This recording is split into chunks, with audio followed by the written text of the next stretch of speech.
Eksklusif News. Elkan Bagot bikin heboh di sesi latihan perdana Ipswich Town. Apakah ini kode akan tetap bersama klub? Sensasional. Alasan menyentuh di balik penghormatan luar biasa Korea Selatan untuk Shin Tae-yong. Apa yang membuat mereka sangat bangga? Ungkapan kontroversial. Pelatih berhasil puji langkah berani timnas Indonesia dengan Shin Tae-yong yang fokus Asia bukan ASEAN. Apa yang terjadi selanjutnya? Di luar dugaan, pemain asal Jepang prediksi timnas Indonesia bisa bersaing di kualifikasi Piala Dunia 2026. Bagaimana mungkin? Breaking news. PSSI ungkap langkah besar. Pemain keturunan siap dinaturalisasi untuk timnas Indonesia. Siapa saja mereka? Langkah gemilang. Kemenpora ungkap rahasia di balik berhasilnya transformasi timnas Indonesia dengan strategi pemain diaspora dan generasi muda. Detailnya mengejutkan. Skandal besar. Di balik penundaan debut dua kiper naturalisasi timnas Indonesia walau sudah WNI. Apa yang terjadi di balik layar? Strategi mengejutkan Cina. 3 pemain naturalisasi berhasil ancam dominasi timnas Indonesia di kualifikasi Piala Dunia 2026. Apa yang akan terjadi? Ini dia, strategi cemerlang Hendro Kartiko dengan Persija untuk membentuk kiper andalan timnas Indonesia. Apa yang mereka siapkan?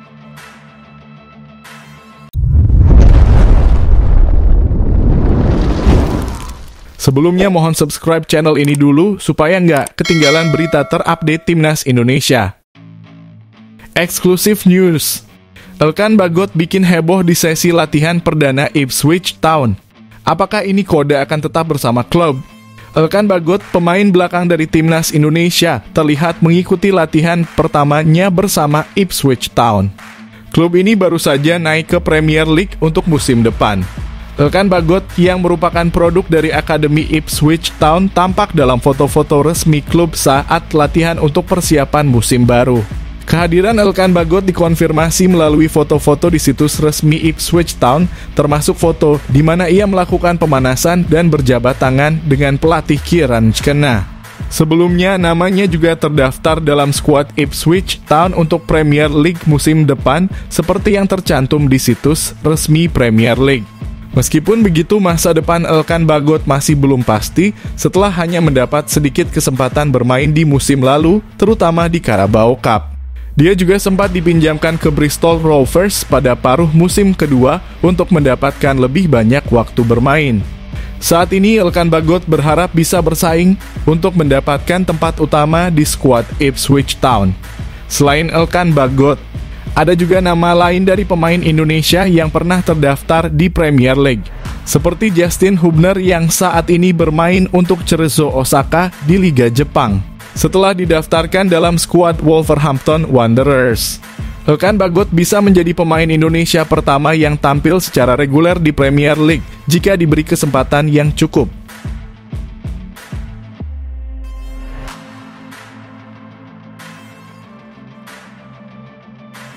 Sensasional. Alasan menyentuh di balik penghormatan luar biasa Korea Selatan untuk Shin Tae-yong. Apa yang membuat mereka sangat bangga? Pelatih tim nasional Indonesia, Shin Tae-yong adalah salah satu pelatih top dunia asal Korea Selatan. Korea Selatan sangat menghargai kontribusi besar Shin Tae-yong yang akrab disapa STY dengan menamai sebuah lapangan sepak bola dengan namanya di kampung halamannya, Yeongdeok, Korea Selatan. Lapangan tersebut diberi nama Shin Tae-yong Soccer Park. Shin Tae-yong hadir dalam peresmian lapangan sepak bola yang dinamai dengan namanya itu pada Sabtu 6 Juli 2024. Kehadiran STY dalam acara tersebut menunjukkan betapa pentingnya peran dia dalam perkembangan sepak bola di Korea Selatan, khususnya di Yeongdeok. Menurut media Korea Selatan Yeongnam, Shin Tae-yong Soccer Park bukan sekadar lapangan sepak bola biasa. Lapangan ini dibuat untuk menghormati jasa besar STY dan diharapkan bisa membantu meningkatkan perekonomian warga setempat. Lapangan ini diharapkan menjadi destinasi wisata bagi masyarakat Korea Selatan dan wisatawan mancanegara. melalui acara pembukaan ini. Shin Tae-yong Soccer Park di Yeongdeok diharapkan tidak hanya menjadi destinasi sepak bola yang terkenal, tapi juga mampu membantu perekonomian warga lokal. Demikian tulis media Yeongnam. Saat ini, Shin Tae-yong sedang berlibur di Korea Selatan. PSSI memberikan STY waktu bersantai sebentar karena timnas Indonesia akan segera sibuk mempersiapkan babak ketiga kualifikasi Piala Dunia 2026 zona Asia.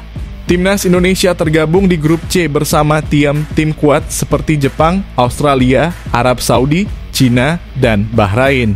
Kompetisi ini akan dimulai pada September 2024.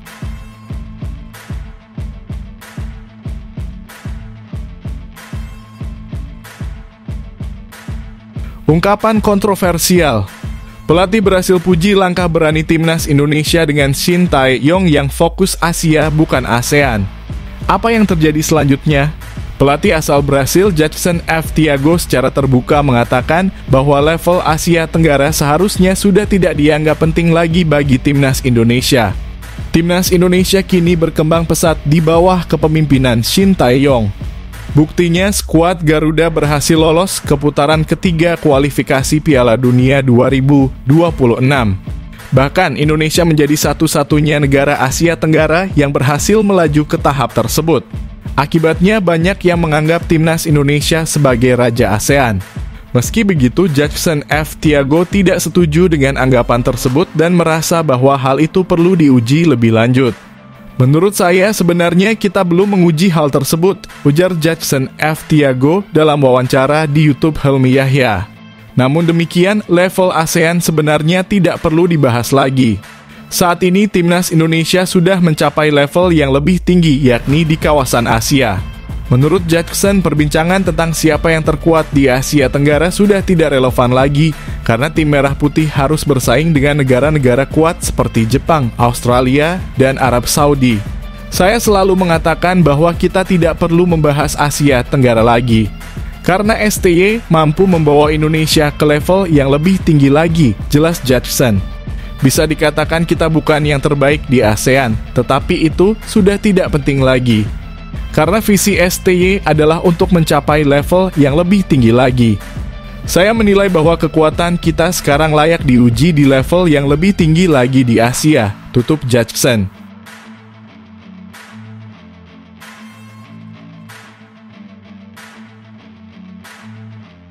Di luar dugaan, pemain asal Jepang prediksi timnas Indonesia bisa bersaing di kualifikasi Piala Dunia 2026.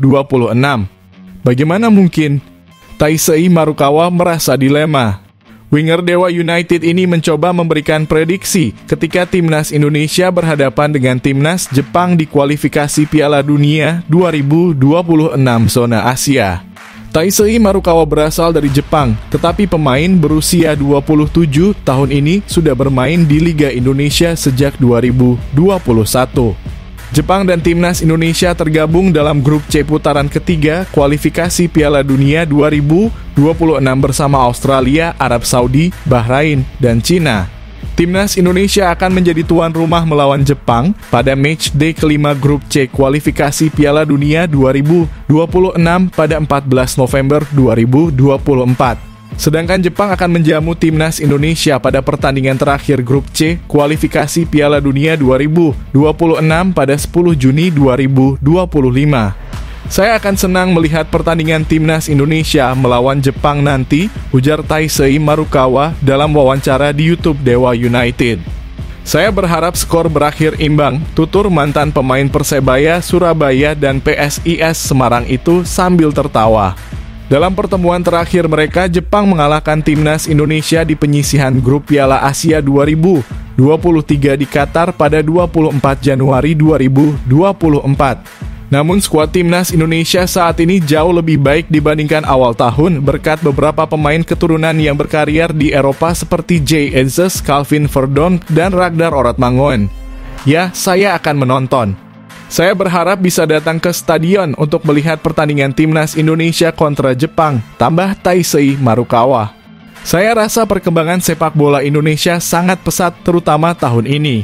Saya berharap timnas Indonesia bisa lolos dari kualifikasi Piala Dunia 2026, jelas Marukawa.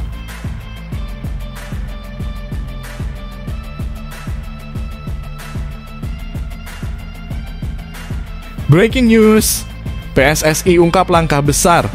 Pemain keturunan siap dinaturalisasi untuk timnas Indonesia. Siapa saja mereka? Sekjen PSSI Yunus Nusi mengungkapkan bahwa upaya PSSI dalam mendatangkan pemain-pemain keturunan untuk memperkuat timnas Indonesia berjalan lancar.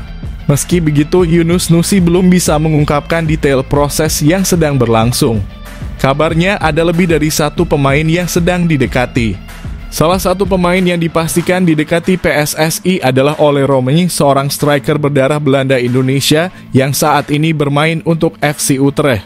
PSSI mendekati Ole Romani dengan harapan bisa memperkuat lini depan timnas Indonesia yang dinilai kurang tajam.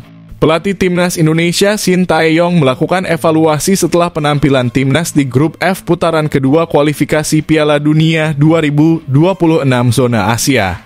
Salah satu evaluasinya adalah kurang tajamnya lini depan timnas. PSSI berharap proses pendekatan ini bisa berjalan lancar sehingga pemain-pemain keturunan baru tersebut bisa membela timnas Indonesia dalam pertandingan grup C putaran ketiga kualifikasi Piala Dunia 2026 zona Asia.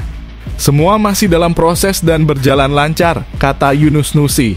Yunus Nusi mengakui bahwa PSSI sangat berharap pemain-pemain tersebut bisa memperkuat timnas Indonesia karena lawan yang akan dihadapi sangat berat. Kami tetap berharap masih ada pemain-pemain yang bisa mengisi skuad timnas Indonesia untuk persiapan putaran ketiga kualifikasi Piala Dunia 2026 zona Asia pada 5 dan 10 September 2024. Tegas Yunus Nusi.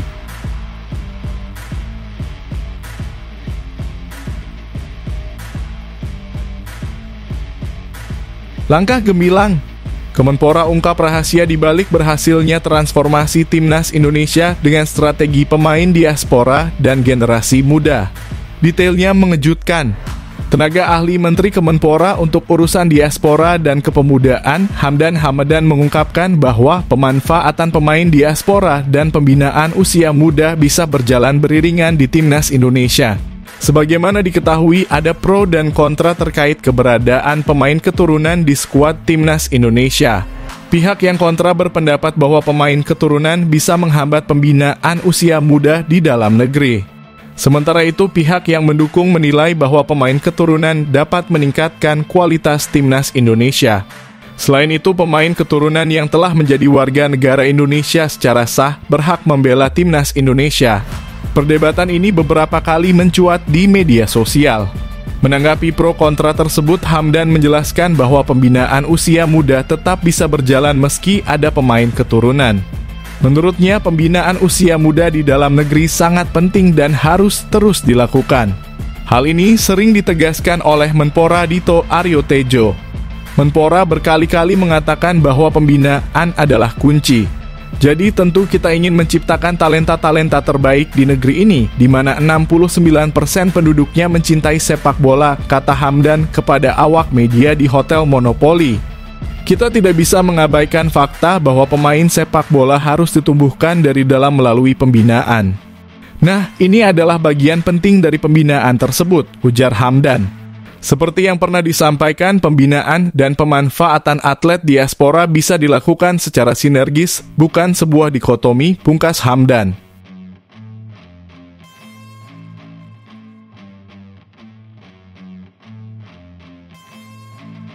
Skandal besar di balik penundaan debut dua kiper naturalisasi timnas Indonesia walau sudah WNI. Apa yang terjadi di balik layar? Baik Maarten Paes maupun Cirus Margono memiliki kendala masing-masing yang membuat mereka belum bisa memperkuat timnas Indonesia. Martin Paes yang sudah menjadi warga negara Indonesia sejak akhir April lalu masih harus menunggu tanpa kepastian kapan bisa membela Garuda. Hal ini disebabkan oleh proses perpindahan federasi dari KNVB ke PSSI yang masih terganjal aturan FIFA. Paes tidak memenuhi syarat FIFA terkait artikel 9 ayat 2 soal pergantian asosiasi karena dia pernah bermain untuk Belanda U21 di kualifikasi Euro U21 saat usianya sudah menginjak 22 tahun. Di sisi lain, Cirus Margono telah resmi menjadi WNI setelah mengikuti prosesi pengambilan sumpah WNI pada 21 Maret 2024 lalu. Namun belum diketahui apakah proses perpindahan Federasi Cirus Margono di FIFA sudah selesai. Meski demikian, meskipun proses tersebut sudah selesai, kiper Panathinaikos B ini belum mendapat kesempatan untuk membela timnas Indonesia.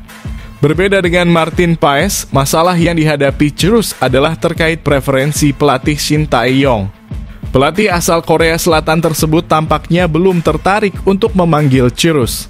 Hal ini wajar mengingat proses perpindahan kewarganegaraan Cirus dilakukan tanpa adanya rekomendasi dari Shin Tae-yong. Menarik untuk ditunggu siapa dari dua kiper ini yang akan lebih dulu menjalani debut bersama timnas Indonesia. Agenda terdekat Garuda adalah putaran ketiga kualifikasi Piala Dunia 2026 zona Asia pada September mendatang.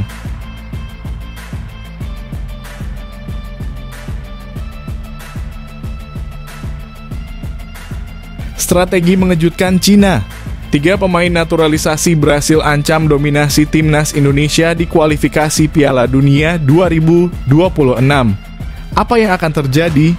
Timnas Cina juga memiliki pemain naturalisasi untuk putaran ketiga kualifikasi Piala Dunia 2026 zona Asia mirip dengan timnas Indonesia.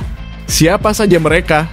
Ketiga pemain tersebut adalah pesepak bola kelahiran Brasil, yaitu Alckson de Oliveira Cardoso, Fernando Henrique, dan Alan Douglas Borges. Alckson telah debut dengan Cina sejak 2019, Alan sejak 2021, dan Fernando baru bergabung pada Maret 2024.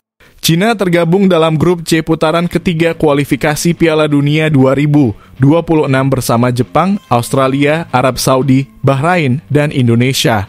Selain Cina, Indonesia juga memiliki banyak pemain naturalisasi. 11 pemain naturalisasi yang masih aktif membela timnas Indonesia adalah Jordi Amat, Jay Itzas, Calvin Verdon, Sandy Walsh, Saine Patinama, Justin Hubner, Ivar Jenner, Tom Haye, Nathan Chu Aon, Rafael Struijk, dan Ragnar Oratmangoen. Pelatih Cina Branko Ivankovic yang menggantikan Alexander Jankovic pada Februari 2024 menyatakan kepuasannya dengan pemain-pemain baru yang menunjukkan motivasi tinggi dan bertarung hingga akhir pertandingan. Ivankovic juga berharap untuk menambah beberapa pemain baru lagi yang bisa membawa energi segar ke tim nasional. Kami sangat senang berada di antara tim-tim terbaik Asia dan kami akan mempersiapkan diri sebaik mungkin, kata Ivankovic. Yang paling penting adalah para pemain harus memasuki setiap pertandingan dengan penuh percaya diri dan sikap positif tentang bagaimana kami bisa mengalahkan lawan kami. Tidak peduli apakah itu Jepang, Australia, atau Arab Saudi.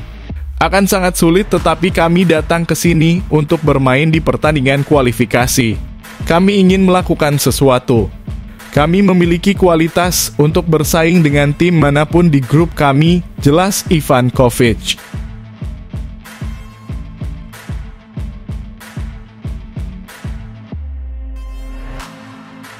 Ini dia, strategi cemerlang Hendro Kartiko dengan Persija untuk membentuk kiper andalan timnas Indonesia. Apa yang mereka siapkan? Pelatih kiper Persija Jakarta, Hendro Kartiko memiliki misi jangka panjang bersama Macan Kemayoran. Hendro Kartiko baru saja bergabung dengan Persija untuk Liga 1 musim depan setelah sebelumnya melatih di beberapa klub Liga 1 lainnya.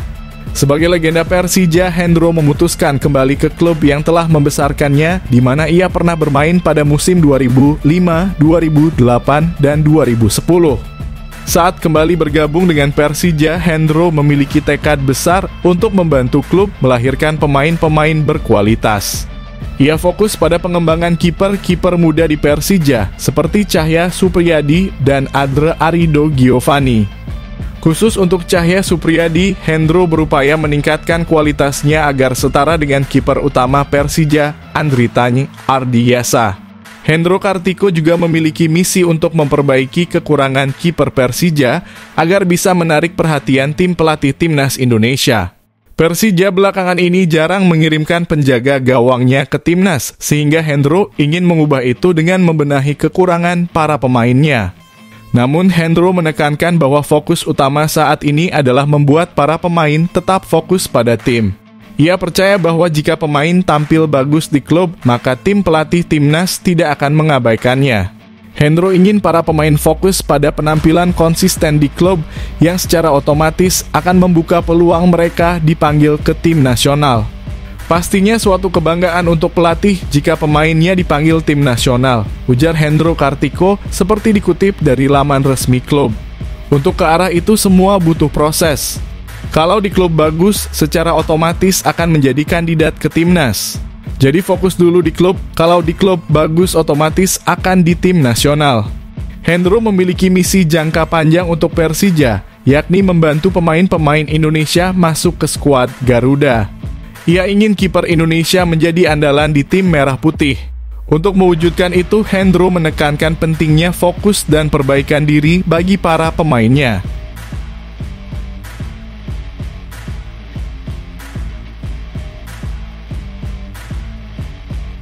Eksklusif, bomber timnas Indonesia terlihat di Bandung. Apakah akan segera gabung dengan Persib? Temukan jawabannya di sini.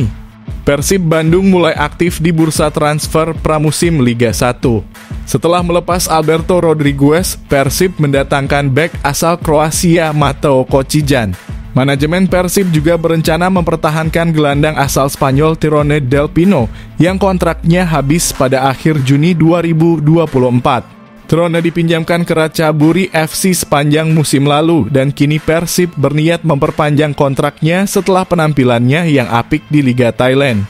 Pergerakan transfer ini membuat Persib dikaitkan dengan beberapa pemain Liga 1 termasuk striker timnas Indonesia Dimas Drajat yang terlihat berada di Bandung. Dimas diketahui mengunjungi pusat perbelanjaan di Bandung baru-baru ini yang kemudian memunculkan spekulasi tentang kemungkinan bergabung dengan Persib Bandung. Namun saat ditanya mengenai rumor tersebut, Interim Director of Sports PT Persib Bandung bermartabat Aditya Putra Herawan belum bisa memberikan kepastian. Menurutnya Dimas hanya sedang berlibur di Bandung sebelum dimulainya kompetisi musim depan. Dimas lagi liburan di Bandung, saya juga nggak tahu. Tapi yang pasti kami coba mendatangkan pemain yang terbaik sesuai kebutuhan, kata Aditya dikutip dari Tribun Jabar. Dimas Drajat bisa menjadi opsi baru bagi lini depan Persib. Musim lalu Maung Bandung terlalu bergantung pada duet Brasil David da Silva dan Ciro Alves yang menyumbang hampir 80% gol Persib sepanjang musim lalu. David da Silva mencetak 30 gol dan 9 assist, sementara Ciro mencatatkan 17 gol dan 12 assist. Persib juga kekurangan penyerang lokal mumpuni setelah ditinggal oleh Arsan Makarin. Dimas Drajat, penyerang andalan timnas Indonesia, bisa menjadi pengganti Arsan Makarin. Penyerang berusia 27 tahun ini telah mencetak 6 gol dari 15 penampilan bersama tim nasional. Salah satu penampilan terbaiknya adalah saat mencetak hat-trick melawan Brunei Darussalam di play-off kualifikasi Piala Dunia 2026. Dimas juga telah mempersembahkan 2 gelar untuk tim nasional di Piala AFF U19 2013 dan Piala AFF U22 tahun 2019. Peluang Dimas Drajat bergabung dengan Persib sangat terbuka mengingat timnya saat ini, Persikabo, terdegradasi ke Liga 2. Ia harus tetap bermain di Liga 1 jika tidak ingin dicoret Shin Tae-yong dari timnas Indonesia.